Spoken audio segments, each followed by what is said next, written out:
வணக்கம் மக்களே. நம்ம கார்த்திக் கதையில் ஆகஸ்ட் 10 என்ன நடக்க போகுது அப்படிங்கிறத பற்றி தாங்க இந்த வீடியோவில் இப்போ நம்ம பார்க்க போகிறோம். வீடியோவுக்கு மறக்காமல் லைக் பண்ணிக்கோங்க. நீங்கள் லைக் பண்ணுறது தான் எங்களுக்கு அடுத்தடுத்து வீடியோ போடுறதுக்கு ரொம்பவே இன்ட்ரெஸ்டிங்காக இருக்கும். ஸோ மறக்காமல் லைக் பண்ணிவிட்டு இந்த வீடியோவை தொடர்ந்து பாருங்கள். என்ன நடக்குது அப்படின்னு பார்த்துக்கிட்டிங்கன்னா, நம்ம ஹீரோ இருக்காருல்ல, அவசர அவசரமாக அங்கேருந்து ஏர்போர்ட்டுக்கு வராரு. அப்போ நம்ம ஹீரோயின் உட்காந்துருக்காங்க.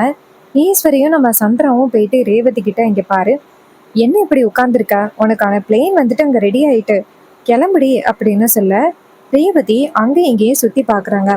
சந்திரா கேட்குறாங்க, என்ன ரேவதி, உனக்கு ஃப்ளைட்டுக்கு டைம் ஆகிருச்சு அப்படின்னு சொல்கிறோம், நீ என்னடானா அங்கே இங்கேயே சுற்றி பார்த்துக்கிட்டு இருக்க.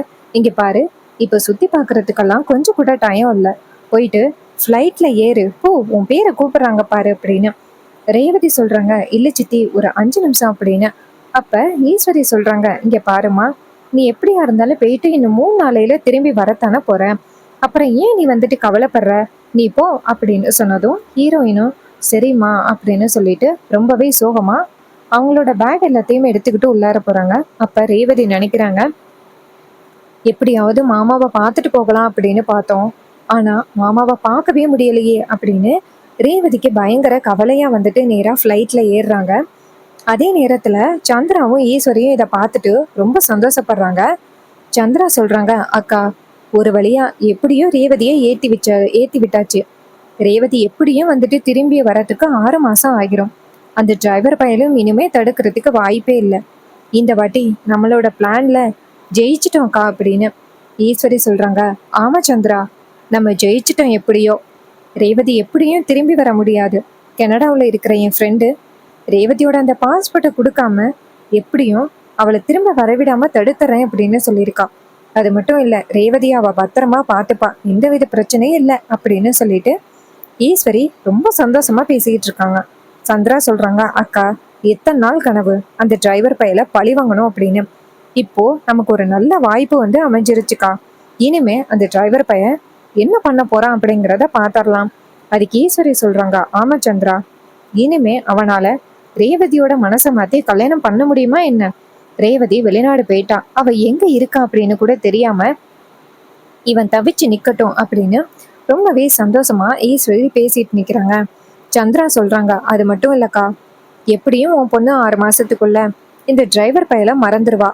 அவனை மறந்துட்டா கண்டிப்பா உன் பொண்ணுக்கு ஒரு நல்ல இடத்துல கல்யாணம் பண்ணி வைக்கலாம்க்கா அப்படின்னு ஈஸ்வரி சொல்றாங்க. ஆமா சந்திரா, இந்த வாட்டி நான் நினைக்கிறது எல்லாமே நடக்க போகுது அப்படின்னு ரொம்பவே சந்தோஷமா பேசிக்கிட்டு இருக்க.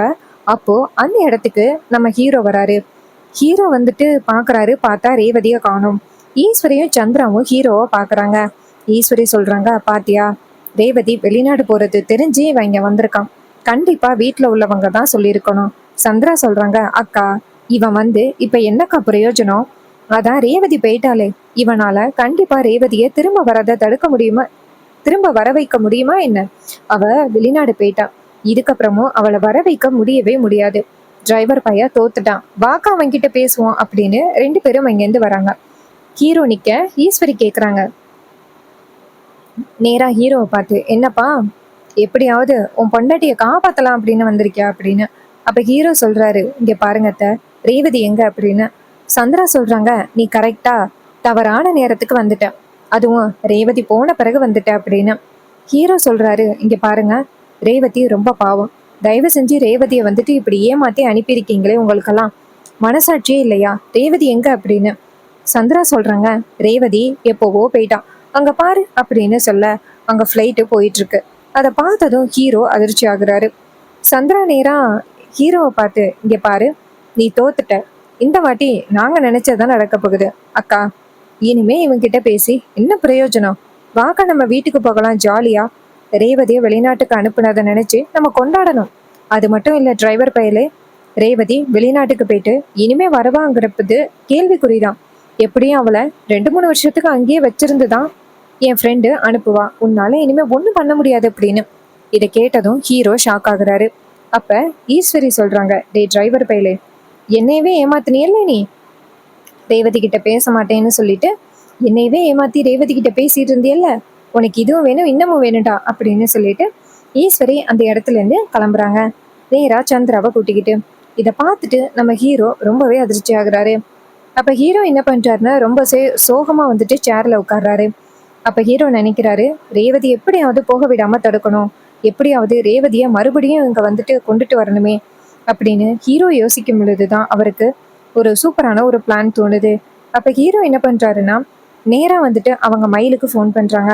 மயிலு ஃபோன் அட்டன் பண்ணிட்டு, சகல சொல்லுங்க, ரேவதிய போக விடாம தடுத்துட்டீங்களா? இப்போ ரேவதி எங்க இருக்கா அப்படின்னு. ஹீரோ சொல்றாரு, ரேவதி வந்து போயிட்டா, ஃப்ளைட்ல போயிட்டா, அவளை எப்படியாவது திரும்ப வர வைக்கணும். மயிலு சொல்றாரு, எப்படி சகல? அப்ப ஹீரோ ஒரு பிளான சொல்றாரு. இதை கேட்டதும் மயிலு சொல்றாரு, சரிங்க சகல, நான் பாத்துக்கிறேன், நீங்க கவலைப்படாதீங்க. எப்படியும் ரேவதி வந்துட்டு மறுபடியும் நம்ம ஊருக்கு வந்துருவா, மறுபடியும் ஊருக்கு வந்துட்டு நம்ம எல்லாரையுமே பாப்பா, நீங்க கவலைப்படாதீங்க, நான் பாத்துக்கிறேன் அப்படின்னு சொல்லிட்டு மயிலு ஃபோனை வந்து கட் பண்ணிட்டு நேரா அதிகாரிங்களுக்கு ஃபோன் பண்ணி, கடைசியா போன கனடா ஃப்ளைட் ரொம்பவே ஆபத்தான ஒரு சூழ்நிலையில இருக்கு அப்படின்னு சொல்லி ஒரு தகவலை கொடுத்துட்டு நம்ம மயிலு ஃபோனை கட் பண்ணிடுறாரு. இதை கேட்டதும் அதிகாரிங்க அதிர்ச்சியாகி நேரா இங்க ஏர்போர்ட்டுக்கு ஃபோன் பண்றாங்க. ஃபோன் பண்ணி கனடாவுக்கு போன ஃப்ளைட்டை சீக்கிரம் ரிட்டர்ன் வர சொல்லுங்க, அதுல மிகப்பெரிய ஒரு ஆபத்து இருக்கு அப்படின்னு. இதை கேட்டதும் அதிகாரிங்க ரொம்ப அதிர்ச்சியாகி நேரா கனடா ஃப்ளைட்டுக்கிட்ட ஃபோன் அடிச்சு ரிட்டர்ன் வர சொல்றாங்க.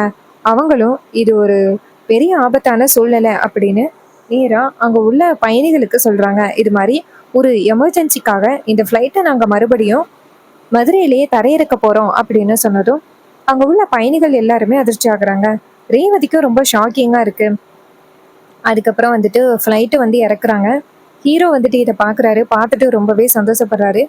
ரேவதி வந்துட்டா அப்படின்னு ஹீரோ ரொம்பவே சந்தோஷப்படுறாரு. ரேவதி வந்துட்டு அங்கேருந்து இறங்கி வராங்க. 2 அதிகாரிங்க அங்கேருந்து உள்ளார போகிறாங்க. மக்கள் எல்லாருமே ரொம்பவே பயத்தோடு வெளியில் ஒடியாந்துக்கிட்டு இருக்காங்க. அப்போ ஹீரோ வந்துட்டு ரேவதியை பார்க்குறாரு. ரேவதியும் ஹீரோவை பார்த்துட்டு ரொம்பவே சந்தோஷப்படுறாங்க. ரேவதி ஓடி வந்துட்டு, மாமா, மாமா வந்துட்டீங்களா? உங்களை பார்க்காம போயிடுவனும் அப்படின்னு நினச்சி நான் ரொம்பவே வந்துட்டு வருத்தப்பட்டேன். நல்ல வேலை வந்துட்டீங்க மாமா அப்படின்னு. அப்ப ஹீரோ சொல்றாரு, சரி வா ரேவதி அப்படின்னு சொல்லிட்டு ரேவதியை அந்த இடத்துல இருந்து தனியா கூட்டிட்டு போறாரு. தனியா கூட்டிட்டு போயிட்டு, இங்க பாரு ரேவதி, நான் உங்ககிட்ட ரொம்ப முக்கியமான ஒரு விஷயத்த சொல்லணும் அப்படின்னு. ரேவதி சொல்றாங்க, மாமா, உங்களை பார்க்காம போயிட்டணும் அப்படின்னு என் மனசுக்கு எவ்வளவு வேதனையா தெரியுமா இருந்துச்சு. நல்ல வேலை உங்களை பார்த்துட்டேன் மாமா அப்படின்னு.